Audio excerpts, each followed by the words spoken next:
You wouldn't let your children pick your pocket, but that may be happening every time they play a popular video game on your phone or on your tablet computer. And they do that a lot, don't they? Game apps that are, they're free to download, but they're enticing children to spend some real money sometimes without their parents' knowledge or permission.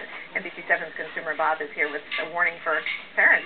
Well, anytime you hear the word free, I think you ought to be cautious, and let me tell you why. Our video games out to nickel and dime our kids while they play, it may not seem like much at first, but it adds up.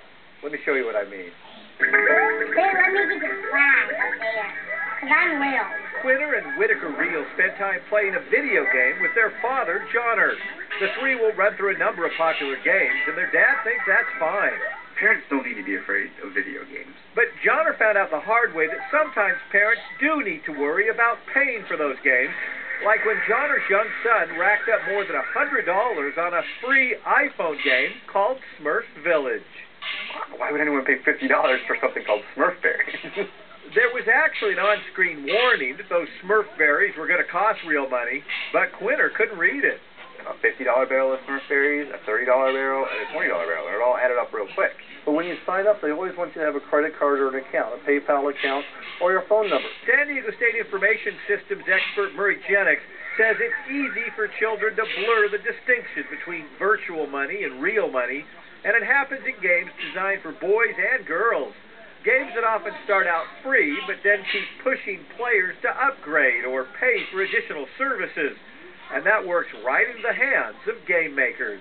Well, you get it for free initially, but free is kind of fun. It's when you start buying the tools and the software and the clothes and the uniforms and dressing like all your other competitors. That's what really makes it fun. So that's where the free changes into a cost. Johnner Real now runs a website that reviews kids' video games, and he wants parents to know how they can keep their children from falling for those subtle charges. Short of looking over your child's shoulder every waking minute, Real says you need to look for the parental controls that come with most games. And it's as simple as going to, the in-app purchases and just turning off that ability completely.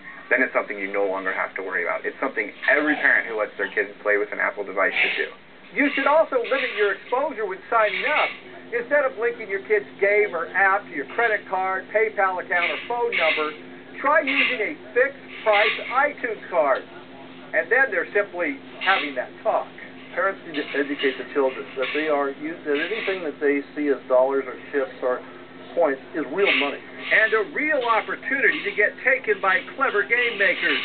The video games aren't going away, so parents and kids alike need to separate their fun from their bank account. Now, if you do find an unfamiliar charge on your credit card for Smurf Berries or something else you didn't expect, fight it. Now, in Johnner's case, he was able to get the charges dropped. Now, what a shock when he saw that one.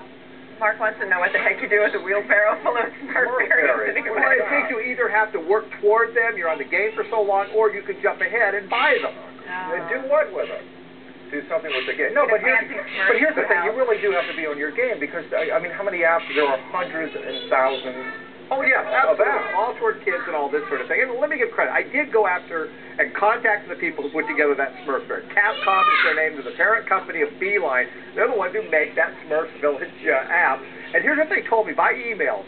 The last thing we want is to be misperceived as taking advantage of children. Now, they have added a number of features and messages to the game warning parents that those berries cost real money. They also have limited the amount of in-app transactions the player can complete during a 15-minute game session. Nevertheless, in many of these games, there is still the idea of dangling items in front of young players that will cost them or their parents real money. Be warned. When they say free, they're still going to try to get you.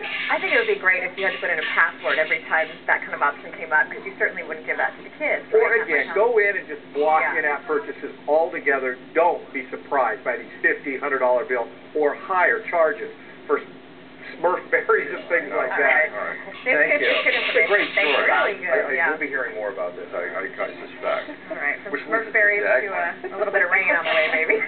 Yeah, a little bit of rain. Actually, I was telling you we got a little bit of